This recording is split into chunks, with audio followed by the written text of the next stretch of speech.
నమస్కారం. నేను డాక్టర్ శ్రీనివాస్ చెల్వెల సంస్కృతి కేరళ ఆయుర్వేద పంచకర్మ క్లినిక్ నుంచి మాట్లాడుతున్నాను. ఈరోజు మనం డిస్కస్ చేసే టాపిక్ వచ్చేసి వెన్నుపూస, దాని సంబంధిత వ్యాధులు, వాటి చికిత్స గురించి మాట్లాడతాము. వెన్నుపూస గురించి నిజంగా ఎందుకు మనము ఇంత కేర్ తీసుకోవాలంటే మన శరీరం అనేది మనం చూడండి, మనము ఎవరైనా ఇంటి పెద్దని అంటారు back bone of the house అంటాం. అంటే మన బ్యాక్ బోన్ ఇది. అంత మన శరీరానికి మిగతా ఎటువంటి యాక్టివిటీస్ అంటే మన చలనము, మన మూవ్‌మెంట్స్ కానియండి, మన యాక్టివిటీస్ అన్నీ కూడా మన వెన్నుపూస మీద ఆధారపడి ఉంటుంది. కానీ మనం ఏం చేస్తున్నామంటే చాలా లైట్‌గా తీసుకుంటాం. ఎందుకు ఆ మాట అన్నానంటే, ఎప్పుడైతే వెన్నుపూస మీద నొప్పి లాంటిది చూస్తామో, చాలా క్యాజువల్‌గా ఏం కాదు, రెస్ట్ తీసుకుంటే తగ్గిపోతుంది, లేదంటే పెయిన్ కిల్లర్ తీసుకుంటే తగ్గిపోతుంది, లేతే ఏదన్నా వ్యాయామం లాంటివి చేస్తే తగ్గిపోతుంది అనేది ఒక కాన్సెప్ట్ ఉంటుంది. కానీ మీరు చూస్తే ఒక ఎముక అరగాలంటే ఒక 3-4 సంవత్సరాలు పడుతుంది. మనకి చాలా ముందుగానే చాలా హింట్స్ ఇస్తుంది మన వెన్నుపూస. ఏంటంటే నొప్పి అనేది నిజంగా యాజ్ ఎ ఆయుర్వేద వైద్యుడిగా నేను చెప్పేది, నొప్పి అనేది లాస్ట్ సింప్టమ్. మన శరీరము ఎప్పుడైతే డిస్కంఫర్ట్‌గా ఫీల్ అవుతుంది, దాన్ని గుర్తించడం ఎలా? రోజువారీ చేసే యాక్టివిటీస్ కూడా చాలా ఇబ్బందిగా, ఏదన్నా బరువు ఎత్తాలన్నా నొప్పొచ్చేయటము, పొద్దున్న లేవడం కూడా చాలా స్టిఫ్‌గా లేవటము, ఇవి లక్షణాలుగా చూస్తుంటాం. ఇలాంటివి అయినప్పుడే మనం అర్థం చేసుకోవాలి, మనకి ఏదో ఇబ్బంది అవుతుంది. మన శరీర తత్వాన్ని మనం తెలుసుకోవాలి. వాతపైత్య కఫ, దీన్ని ఒక ఆయుర్వేద వైద్యుడిని మీరు ఒకసారి కలిసి ఒక సలహా తీసుకోగలిగి ప్రాపర్‌గా దాన్ని గుర్తించగలిగితే ఈ వెన్నుపూస సంబంధిత వ్యాధిని చాలా ఎర్లీ స్టేజ్‌లోనే పెరగకుండా మనం కంట్రోల్ చేసిన వాళ్ళమవుతాం. అదైతే అసలు ఏంటి వెన్నుపూస వ్యాధులు? అది ఏంటి? ఎవరికొస్తుంది అనేది తెలుసుకుందాం.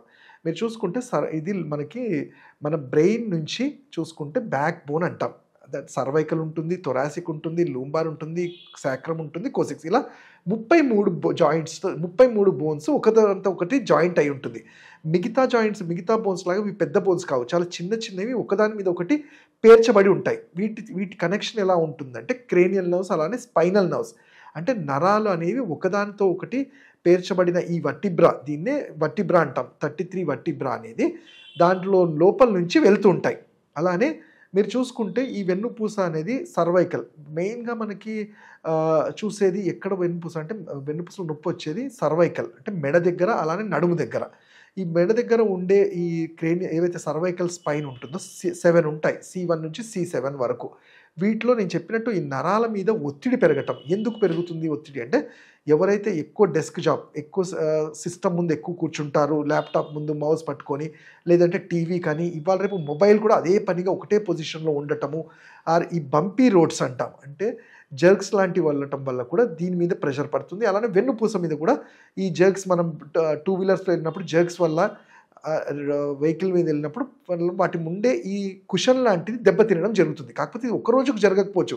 Over a period of time దాన్ని మనం పట్టించుకోకపోతే అవి ఒకదాని మీద ఒకటి బరువు, అది రాపిడి వల్ల దాని లోపల ఉండాల్సిన ఫైబ్రస్ మ్యాటర్ ఏదైతే గుజ్జు లాంటిది ఉంటుందో అది బోన్‌లో నుంచి ఎముకలు దాన్నే బ్రేక్ అయ్యి, మనం చూస్తాం హెర్నియేషన్ అంటాం. దానిలో నుంచి డిస్క్ బల్జ్ అయ్యి దానిలో ఉండాల్సిన ఫైబ్రస్ మ్యాటర్ బయటికొచ్చేసి ఆల్రెడీ అక్కడ ఒత్తుకుపోతున్న నరం మీద ఇంకా ఒత్తిడి వల్ల మొత్తం ఆ ఏరియా అంతా స్టిఫ్ అయిపోవడం చూస్తుంటాం.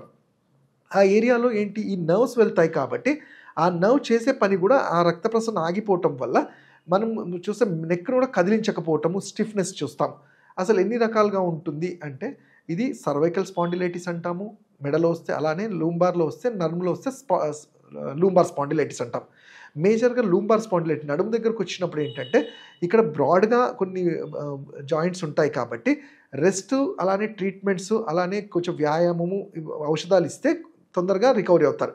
బట్ సర్వైకల్ దగ్గరకు వచ్చేసరికి ఏంటంటే, పోస్చర్ మీరు చూసుకుంటే ఇది బ్రెయిన్ రిలేటెడ్ కూడా ఉంటుంది, క్రేనియల్ రిలేటెడ్ కూడా ఉంటుంది. అంటే ఎందుకు బ్రెయిన్ రిలేటెడ్ అన్నానంటే, మనిషి ఎక్కువ ఆలోచించడము, యాంగ్జైటీ, కాకపోతే కోపము, ఇవన్నిటి వల్ల ఈ ప్రెషర్ పెరిగి ఆల్రెడీ ఒత్తిడి జరిగి ఈ నరాల మీద బలమైన లేకపోవటం వల్ల ఈ ఒత్తిడి వల్ల ఇంకా డ్యామేజెస్ జరిగే ఛాన్స్ ఉంటుంది. అలానే మన షోల్డర్‌లో ఉండే ఈ మజిల్ కూడా ఎప్పుడైతే ఫ్రోజన్ షోల్డర్ అంటాం, అది గట్టిగా అయిపోవటం వల్ల కూడా ఆ నొప్పి కూడా ఈ నర్వ్స్ మీద తెలుస్తూ ఉంటుంది.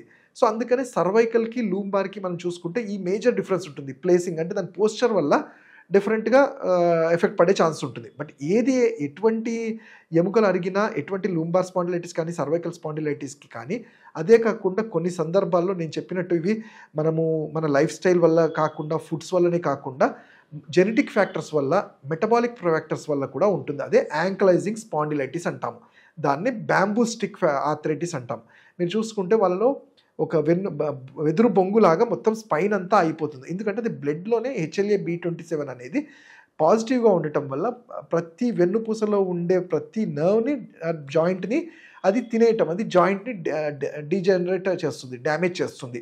సో మరి డాక్టర్ వీటి లక్షణాలు చూసుకుంటే, సిమ్టమ్స్ చూసుకుంటే చేతులు తిమ్మిర్లు లాగా ఉండడము, గుండె దడ రావటము, అలానే వెన్నుపూస L3 L4లో నుంచి వెళ్ళే సయాటికా అనేది వ్యాధి కాదు. ఆ నర్వ్ని ఎప్పుడైతే ఒత్తుకుపోతుందో తొడల వెనుక భాగం నుంచి మోకాలు వరకు, అలానే మన కఫ్ మజిల్ వరకు కూడా నొప్పి, మంట, తిమ్మిర్లు చూస్తుంటాం. అంటే డయాబెటిక్ వాళ్ళల్లో న్యూరోపతిలో ఎలా ఉంటుందో అలాంటి తిమ్మిర్లు చూస్తాం. ఇంకా దీనికి క్లాసికల్ సిమ్టమ్ అంటే కుంటినట్టు నడవటం, ఒక కాలు తీసి ఒకటి వేయటానికి కూడా చాలా ఇబ్బంది పడిపోవడం చూస్తుంటాం.